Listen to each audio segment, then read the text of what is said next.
a ponte para o engajamento, como gerar um ambiente de confiança e obter alto nível de engajamento e resultados diferenciados. Tá? Eu espero que nessa apresentação abra a mente de bastante gente. É uma apresentação voltada tanto para líderes quanto para os colaboradores em geral. Então, na verdade, é uma apresentação feita para todo mundo. Então, eu espero que muita gente consiga se conectar com o que eu estou apresentando aqui. E, no final, quem tiver dúvidas, terei imenso prazer em poder tentar ajudar de alguma forma. Tá? Me apresentando um pouquinho, meu nome é Vitor Cardoso, sou pós-graduado no FRJ, participei do livro da Jornada Colaborativa, participei de 3 livros da jornada, o último lançado recentemente sobre liderança ágil, e tem mais alguns outros que estão para sair, sobre ágil escalado, experiência do cliente. Tem as principais certificações do mercado, de Kanban, de Scrum Master, do SAFe, de Agile Coach e de Management 3.0. Então, para quem quiser trocar figurinha sobre algum desses temas, também estou à disposição para poder conversar aí, tá bom? E, para iniciar, eu queria trazer uma reflexão para vocês, quem quiser colocar até no chat aí essa primeira pergunta, a resposta, né, com a sua percepção sobre isso, que é qual é o papel mais importante dentro dos times ágeis? Então, aí vem um questionamento se é o time dev, se é o SM, se é o PM, se é o líder. São sempre pontos que, às vezes, muita gente fica perguntando como é que funciona isso, quem está liderando, quem está direcionando, e etc. Então, se vocês quiserem contribuir no chat, aí fique à vontade, senão só responda mentalmente. Tá? Uma outra pergunta: qual é o papel mais importante em um time? Se é o do jogador ou se é do treinador? Quem tem essa função mais importante dentro de um time? E aqui, qual é a engrenagem mais importante de um relógio também? Quem faz o relógio, de fato, ali se movimentar e fazer com que tudo esteja funcionando? E, para todas elas, na verdade, não existe alguém mais importante. O grande ponto aqui é realmente estar todo mundo trabalhando em harmonia. Então, o primeiro ponto que eu gostaria de já começar a quebrar, de certa forma, é porque a gente tem culturalmente nas nossas vidas aí que tem a questão da liderança, que muitas vezes eles ficam num papel que as pessoas respeitam muito, mas que não tem, de certa forma, uma confiança para falar com eles, e fica parecendo que o líder, às vezes, é a pessoa mais importante, e aí tem, às vezes, o PM, como está fazendo a priorização, parece que é o mais importante, e o SM, às vezes, parece que é o mais importante, e não tem isso, não tem mais importante. A gente tem que trabalhar como um time.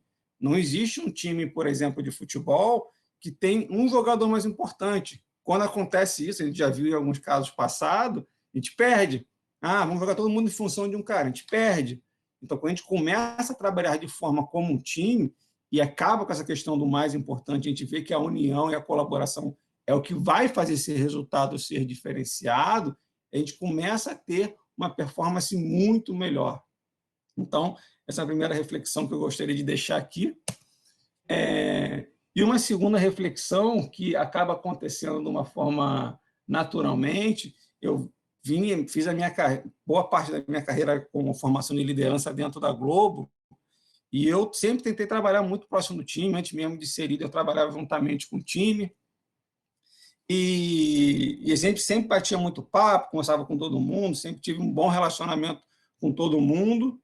E quando eu fui para um papel de liderança, vamos dizer assim, porque hoje em dia é a nomenclatura mais utilizada, apesar de ela estar bem sobrecarregada ainda, porque muita gente que tinha o conceito de chefe se apropriou do papel do nome de liderança, mas continuou com as atitudes de chefe. Então, acabou sobrecarregando muito a questão do termo liderança. Tá? E aí, quando eu assumi esse papel de liderança, a primeira mudança que eu percebi nisso foi quando o pessoal deixou de me envolver nos grupos de WhatsApp que falavam as besteiras lá. Parece uma coisa simples, não é uma coisa que me incomoda, nem me incomodou diretamente, mas foi simplesmente uma atitude que eu percebi. Antes, toda hora, nascia um grupo, o pessoal me colocava. Aí, uma vez que eu passei a atuar como líder, deixei de participar de todos esses grupos automaticamente. Os grupos se acabaram e tudo bem. E eu entendo que não foi uma questão de falta de confiança do time. O time não deixou de confiar em mim por conta disso e nem deixou de ter proximidade comigo por conta disso. Mas, pela questão cultural, fica meio esquisito falar assim, pô, tem um grupo que tem falando besteira e tem um líder ali dentro. Ah, não, pode ser que ele não vai achar bem, isso pode refletir, de certa forma, uma avaliação minha. Então, você vê que uma simples mudança de posição, de papel e de responsabilidade começa, às vezes, a gerar um distanciamento por uma questão cultural que a gente tem, né? Então, um outro ponto que fica aí é sobre a hierarquia, tá? Apesar de a gente ter líderes que a gente sempre dá um direcionamento para as pessoas, a hierarquia por si só, ela já gera uma questão referente a poder. E as pessoas que não têm determinado poder, elas já se sentem, de certa forma, existe uma falta de confiança, digamos assim, por conta disso, porque ela não vai conseguir reagir a uma determinada ação sua. Então, quando ela não tem poder de reação, ela tende a não fazer determinadas ações. Então, fica aqui uma dica para a gente tentar, ao máximo, tirar essa questão de hierarquia e ver a questão do coletivo.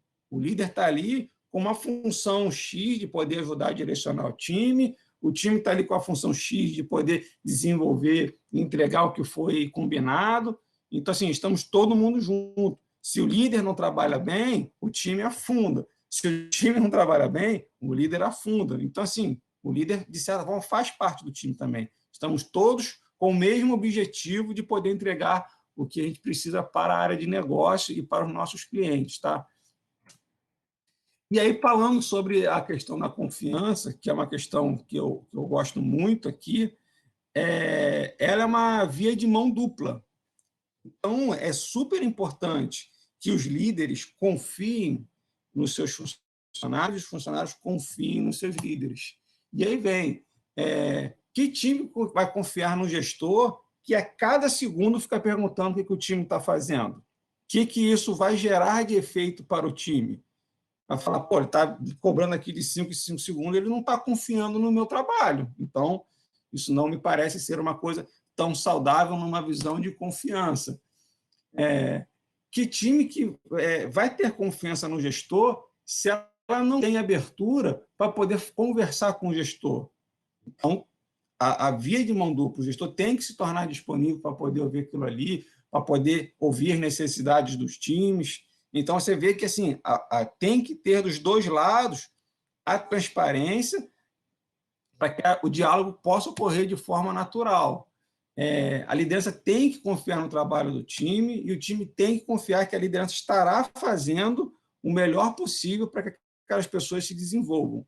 A hora que essa combinação acontece, o tempo inteiro os líderes vão tentar fazer o melhor possível para que a equipe trabalhe bem e a equipe vai falar assim, eu vou fazer o melhor possível porque eu sei que meus líderes também estão fazendo as melhores condições possíveis para que eu trabalhe da melhor forma possível. Então, mais um questionamento aqui para refletir, que é quais são as atitudes que você faz para o seu líder ou para a equipe para que ela confie em você? Você tem sido transparente com o seu líder? Você tem sido transparente com a sua equipe? Você já mostrou seus objetivos para o seu líder?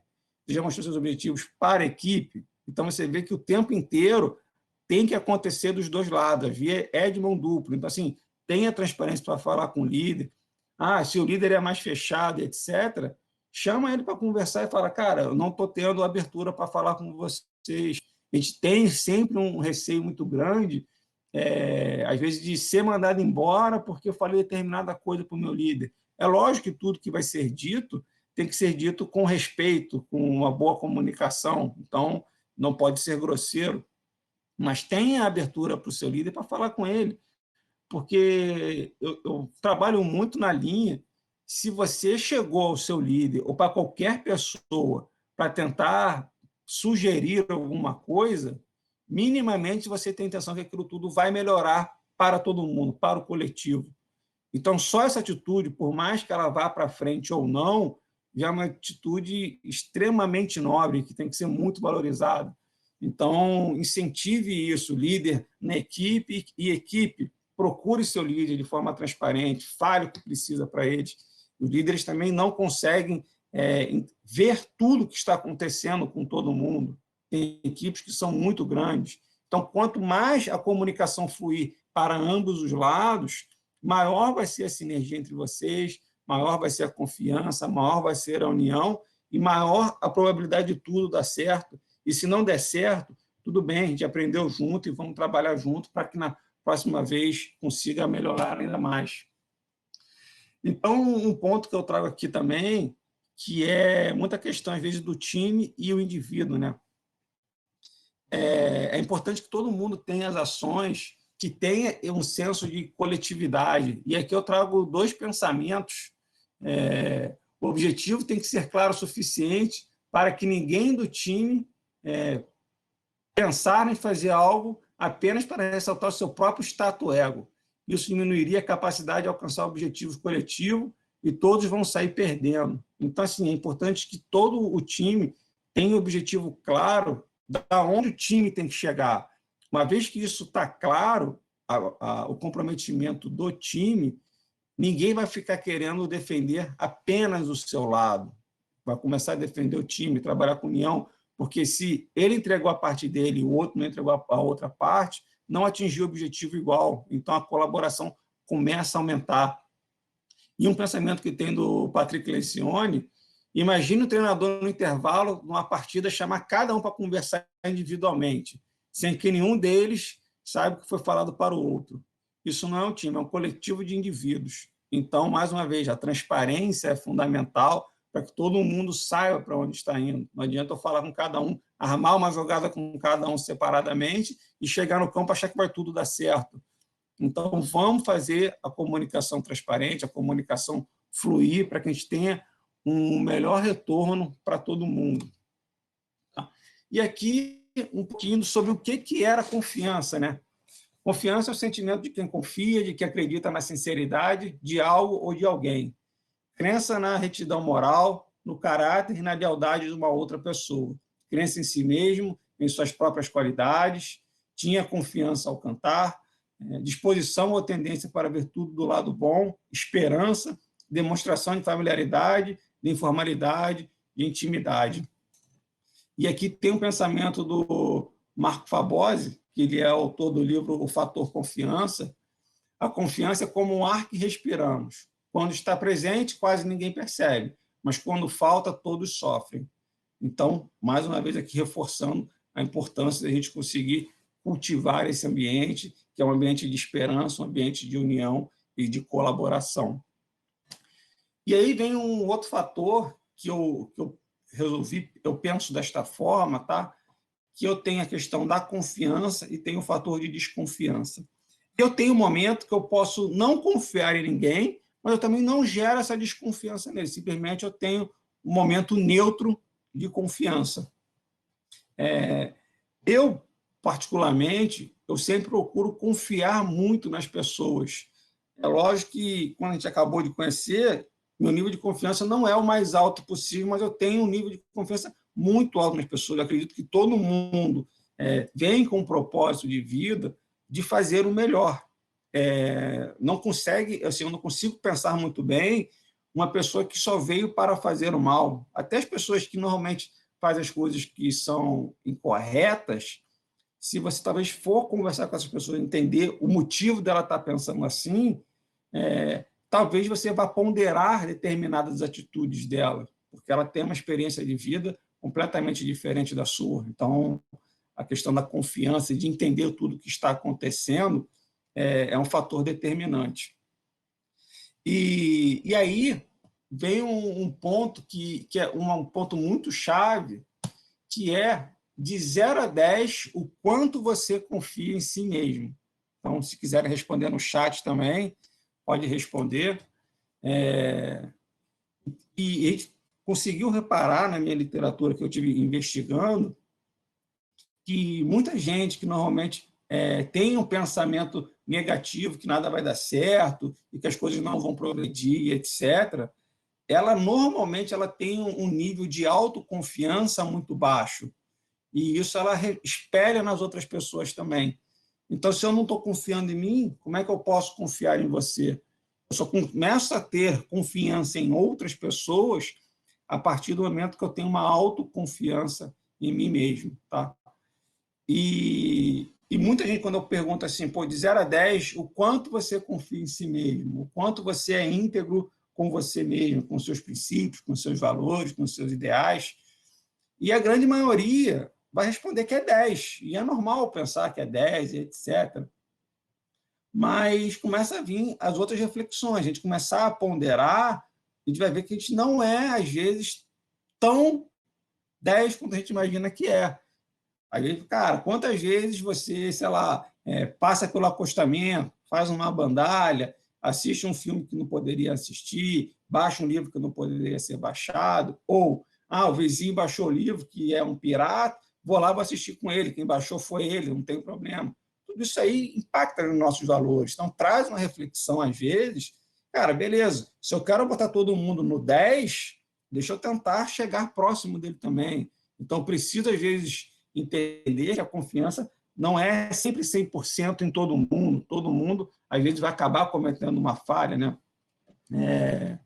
Então, é um bom ponto para refletir sobre a questão da confiança em você, e é importante que você persiga isso, e que você também confie nas outras pessoas. Tá?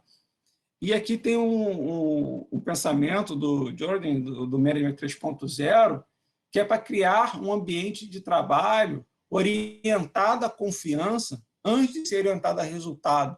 A hora que você começa a direcionar todo o processo de trabalho em confiança, pode ter certeza que o resultado vai vir de uma forma em seguida. Ela vai ser alcançada por isso, porque todos eles têm o mesmo objetivo. Se todos eles têm o mesmo objetivo de atingir um resultado, o resultado tem muito mais chance de ser atingido do que se eu tiver 2, 3 achando só que vai atingir o resultado e o resto achando que não vai dar certo, etc. Então, trabalhe na questão de ambiente com confiança. E fazendo mais uma passagem aqui pelas 5 disfunções do time, que é o livro do Patrick Lencioni, a base da pirâmide para qualquer disfunção do time ali é a falta de confiança. A hora que eu não tenho a confiança, eu já não vou nem gerar conflito, então já não vou ter o momento de troca entre as pessoas, eu já não vou ter o comprometimento, porque eu não gerei conflito, não expressei a minha opinião, logo não me comprometi, porque sequer eu fui ouvido, então não tem por que me comprometer, alguém está mandando fazer, eu vou fazer e pronto. Eu vou evitar as responsabilidades, eu vou simplesmente ver quem delegou aquilo ali, vou pegar e vou fazer, e não vou ter atenção aos resultados. Então, você vê como essa pirâmide representa bem o quanto é importante a gente ter o alicerce dessa pirâmide aí, que é a confiança, para que eu tenha a liberdade de gerar um conflito, lógico que sempre com respeito, e as pessoas possam trocar essas experiências ali, e aí eu vou ter o comprometimento, porque eu tive a minha voz sendo ouvida, sendo escutada ali, sendo levada em consideração, por mais que ela tenha sido aprovada, acatada ou não, mas pelo menos me ouviram, então eu entendi o motivo daquilo não ser feito daquela forma, e aí sim, eu vou em busca da responsabilidade e vou ter atenção aos resultados. E por qual motivo temos que ter confiança? Né? A criação do ambiente de confiança ela me gera alguns pontos. A sugestão de melhoria dos produtos, a abertura para tirar dúvidas e aprender com um trabalho mais eficiente e a coragem de falar não sei, pode me ajudar. Esse último é um tema muito interessante, porque principalmente quem é pleno, quem é sênior e tal, eles muitas vezes sentem o receio de falar não sei, porque eles querem dar um exemplo que às vezes o júnior pode saber aquela resposta. O sênior ele não tem que saber tudo, ele sabe muito de algumas coisas ali, mas não impede do pleno ter aquela vivência que o sênior não tem naquele ponto específico. Então, ter esse ambiente de confiança para poder fazer a troca é super importante. E aí vem mais um pensamento. Quando as pessoas não expressam suas opiniões e não se sentem ouvidas, elas não se comprometem. Então, gere o ambiente para que tudo, essa confiança, essa troca possa ocorrer. E o outro pensamento aqui, confiança é a cola que mantém as pessoas unidas e o lubrificante que permite que a energia e a paixão pelo trabalho possa fluir. Tá? Então, alguns comportamentos aqui que são prejudiciais para o processo de confiança, que é esconder as fraquezas e os erros, hesitar em pedir ajuda ou feedback, hesitar em oferecer ajuda, tirar conclusões precipitadas sobre a intenção dos outros, temer as reuniões ou procurar motivos para não encontrar com os outros, permanecer com antipadrões de comunicação, boatos, fofocas, e fazer microgerenciamento de pessoas, aplicado normalmente para a liderança. Então, assim, deixe as pessoas fluírem, deixe as pessoas conversarem. É natural que no início não vai ter uma performance tão alta, porque isso está quebrando muitas barreiras de muita gente, mas apoie, faça com que as pessoas tenham esse senso de autogerenciamento, de autoconfiança. E aqui os comportamentos que comprovam, fortalecem a questão da confiança, que é admitir as fraquezas e os erros, pedir ajuda ou feedback, valorizar e explora as habilidades e as experiências uns dos outros, oferece e aceita desculpas sem hesitar, facilita discussões de resolução de conflitos, emprega padrões avançados de comunicação e começa a pensar em termos de esferas, influências e conceitos. Tá? E um outro ponto que tem aqui, que é a confiança versus a comunicação. Não adianta eu confiar, eu preciso ter um ambiente que eu tenha comunicação e tenha os direcionamentos de forma clara. Então, ela é um ponto muito poderoso. Eu vou botar um vídeo aqui, e se o áudio não entrar, não tem problema, porque eu não tenho ali a legenda. And it'll be an exercise in building trust between one another. So Harrison, if you don't mind going first, step up here on this chair and close your eyes. All right, and then everybody fill in, and we're going to ask you to fall, and then they will catch you. So you have to trust us. So I'm going to count to 3, just relax and fall, okay? 1, 2, 3. No! Então, veja que a confiança não é tudo. Eu preciso ter atenção à comunicação também, para que a pessoa saiba para que lado ela vai cair, senão ela pode cair e se quebrar toda. Né? Então, eu vou começar a explorar um pouquinho referente à confiança e motivação, que eles andam juntos, com o maior engajamento com os processos, com o maior engajamento das pessoas e o processo de imersão para que os desenvolvedores consigam entender como funciona toda uma cadeia produtiva, por exemplo, você vai começar a gerar dentro do time um entendimento, e aí, com isso, você vai começar a trabalhar com 3 pilares, que é a excelência, a autonomia e o propósito. E isso gera uma motivação intrínseca na pessoa. Essa questão da motivação intrínseca é muito interessante, porque é aquela que é dentro da pessoa. Se a gente for parar para pensar o que aconteceu no mercado sobre motivações intrínsecas, a gente tem os exemplos de, por exemplo, a criação do Apache, que é um open source, que hoje representa 50% dos servidores web em Apache, o Linux, que 1 em cada 4 servidores corporativos utilizam Linux, o Firefox, 150 milhões de usuários utilizam, e a gente tem cervejas com receitas abertas, tem receitas, refrigerantes, tudo com receitas abertas aí, simplesmente pela motivação de poder compartilhar esse conhecimento. E, em cima disso, a gente tem, então, a autonomia, que são os pilares, né? Quer dizer, ter as rédeas do que está querendo fazer, ter o controle do que está acontecendo, fazer com excelência, poder fazer o melhor que a gente consegue fazer com o nosso conhecimento e saber o propósito, por que eu estou entregando aquilo ali, quem está se beneficiando com isso, como a pessoa se beneficia com isso. Então, fazendo o entendimento desses 3 pilares, o mercado tem chamando de motivação 3.0. E, em cima disso, a gente tem um alto nível de engajamento para as pessoas, porque eu começo a movimentar os motivadores intrínsecos de dentro de cada time. E um outro ponto que eu gosto de trazer para a reflexão aqui é referente às cobranças, né? Esse processo de transição sempre vem muita cobrança, tipo, putz, a sprint falhou, etc. E aí, muitas vezes, as pessoas cobram ali o que aconteceu com o time e tal, e vocês podem ter certeza, se o time tem o propósito, se o time está querendo, entende o que está entregando e vê o valor no que está entregando aquilo ali, eles vão tentar fazer o máximo, entregar aquilo com o máximo de qualidade, com o máximo de valor possível. Então, vocês não precisam, vocês vão precisar ter atenção, porque muitas vezes o time vai querer puxar até mais histórias do que ele é capaz de fazer, porque ele sabe o valor que uma história a mais, por exemplo, vai fazer de diferença para de negócio. Então, quando o time começa a ter esse entendimento, ele entende o imenso valor que ele está entregando, a gente precisa começar a fazer um processo quase que reverso aí de time. Vamos com calma, vamos fazer o que a gente sabe que vai conseguir, se sobrar fôlego, a gente puxa mais história, entrega mais alguma coisa, não vamos nos comprometer logo de cara, mas o time tem isso dentro dele, então as coisas começam a mudar a forma de pensar e a forma de apoiar o time, né? Porque ele deixou de eu estar pressionando ele passou a ter uma liberdade e eu preciso, de certa forma, ajudar ele a ele não correr mais do que ele consegue naquele momento, né? E aí, uma outra reflexão aqui é que quando o time não consegue entregar, é importante que a liderança apoie o time, entenda por que o time não conseguiu e mostre quais foram os pontos que a gente conseguiu evoluir nesse período. Eu não preciso ficar cobrando o time que ele não entregou, ele já sabe que não entregou, ele já tem o propósito dele afetado por conta disso. Então, ele já sente muito a não entrega do objetivo que ele mesmo se comprometeu.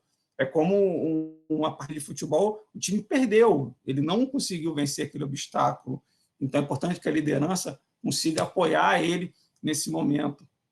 E aqui vem um outro pensamento, que quanto a maior recompensa é a entrega da própria atividade, aprender, encantar o cliente, dar o melhor de si, não existe atalhos. Nesse caso, em certo sentido, é impossível agir de maneira diferente, porque a pessoa mais afetada é quem está comprometida em fazer. Então, assim, eu não preciso, de forma alguma, cobrar muito mais do time do que a própria autocobrança que ele já tem. E um pouco aqui focado na liderança, ela tem o foco muito grande, que é, na verdade, o foco que deveria sempre ser o foco da liderança, né? De ficar focado no bem-estar das pessoas, no desenvolvimento das pessoas. Ela não deveria ficar cobrando pessoas, né? E sim apoiando as pessoas, dando um ambiente bom para se trabalhar e ajudando com as dificuldades do time para que ele possa se desenvolver. E a reflexão que eu trago aqui é o quanto isso é diferente dos modelos tradicionais, que a gente sempre viu muita cobrança, muita pressão em cima do time, e etc., e pouco apoio, né? Então, quando a gente começa a ter esse apoio, as coisas começam a entrar o que deveria ser de fato, né? E um ponto que talvez também sai em muitas conversas é sobre a relação com os parceiros, que a gente normalmente chama os parceiros, os fornecedores, e a gente quer que eles entreguem, quer fazer status com o fornecedor, e etc. E essa não é uma linha boa. Se, mais uma vez, eu quero trabalhar como time, e o fornecedor é parte do time, então vamos trabalhar como time. Eu não preciso fazer status do fornecedor, se ele está indo mal. O time inteiro está indo junto, sendo ele com fornecedores, com um ou com vários fornecedores, com colaboradores internos, todo mundo junto, mas o ponto é, todos têm um único objetivo. Todos eles estão claro aonde quer alcançar. Então, muda um pouco esse conceito de relação com os parceiros e trabalhe bem próximo deles.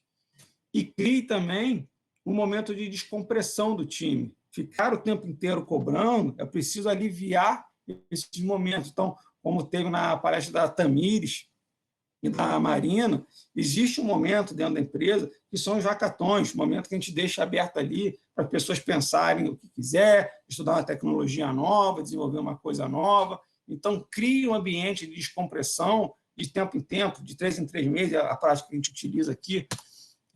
Crie momentos de webinar para que as pessoas possam trocar experiência, poder um compartilhar um pouco do seu conhecimento com o outro, faça uma gamificação com o time, para que eles possam também ter um momento de descontração, um happy hour. Então, crie esses momentos para que o time sempre tenha aquele ânimo ali e sempre esteja engajado em fazer e entenda que não é só resultado, a gente tem a preocupação com as pessoas são mais importantes do que os resultados.